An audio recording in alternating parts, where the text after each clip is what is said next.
Pengenalan kepada pembandaran juga, iaitu proses pembandaran yang menyebabkan jumlah penduduk bandar bertambah dengan pesat disebabkan oleh ramai penduduk bertumpu di kawasan bandar.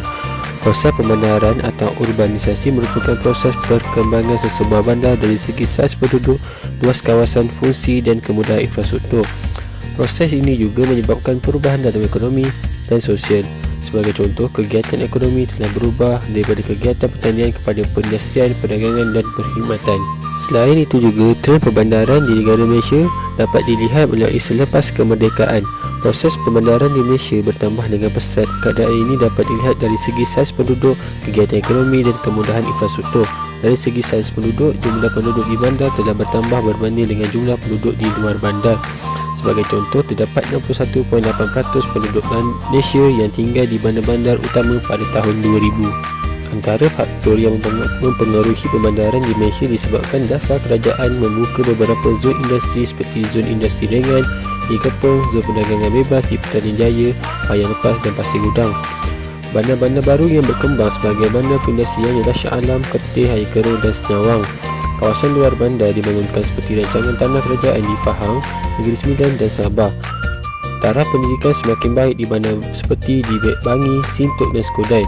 Perkembangan jaringan jalan raya yang baik di bandar-bandar besar seperti bas, teksi, LRT dan monorail. Migrasi penduduk dari luar bandar ke bandar disebabkan peluang pekerjaan, kemudahan infrastruktur yang baik dan pusat hiburan. Manakala bandar pula bukan sahaja tempat atau pusat penduduk yang padat, tapi sebenarnya perkembangan pesat kawasan bandar secara langsung mempengaruhi penduduk luar bandar untuk terus menyesuaikan diri dengan persekitaran bandar yang semakin kompleks.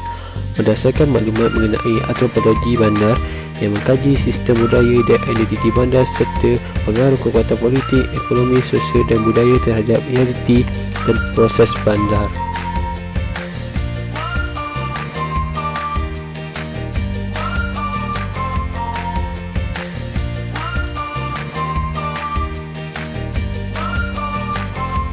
Isu kehidupan penduduk di Malaysia disebabkan pencemaran, masalah kesihatan dan wabak.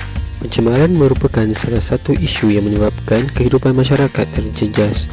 Sebagai contoh, masih terdapat sesetengah individu yang membuang sampah di merata-rata tempat tanpa berfikir dalam menjaga kelestarian persekitaran. Hal ini kerana individu atau masyarakat tidak mendapat didikan atau bimbingan daripada pihak tertentu dalam menjaga kelestarian alam sekitar. Kekurangan bimbingan yang mampu mewujudkan individu atau masyarakat yang tidak bertanggungjawab dalam menjaga alam sekitar. Oleh itu, pihak kerajaan memainkan peranan dalam memelihara alam sekitar daripada berlakunya pencemaran bagi menjadi pembangunan ekonomi negara terus meningkat tinggi. Selain itu, pencemaran juga memberi kesan ke atas kesihatan manusia, sumber semula jadi dan ekosistem serta kemusnahan kemudahan awam. Hal ini kerana sikap individu yang tidak bertanggungjawab terhadap perlindungan alam sekitar menyebabkan pencemaran mungkin berlaku. Pembangunan di negara Malaysia juga akan terjejas kerana pencemaran yang memudaratkan tahap kesihatan manusia. Sebagai contoh, masyarakat atau individu tidak dapat melakukan kerja dengan proaktif disebabkan gangguan tahap kesihatan yang tidak baik sepenuhnya.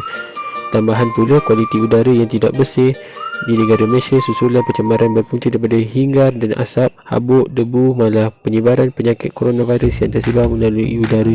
Oleh itu, kesihatan manusia perlu diberi keutamaan supaya manusia dapat melakukan kerja dengan lebih proaktif tanpa sebarang penyakit bagi membantu tahap pembangunan ekonomi negara. Akhirnya, pencemaran juga boleh menyebabkan wabak seperti penyakit berjangkit.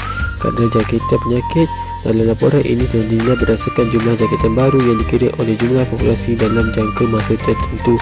Contohnya, penyakit bawaan makanan disebabkan oleh air seperti kolera, disentri, hepatitis A dan keracunan makanan. Kebiasaan penyakit berjangkit ini sering berlaku di Malaysia kerana terdapat tahap kebersihan di persekitaran tidak bersih. Oleh itu, masyarakat perlu peka bagi menangani masalah pencemaran terus berleluasa untuk mewujudkan kesinambungan bagi rakyat Malaysia.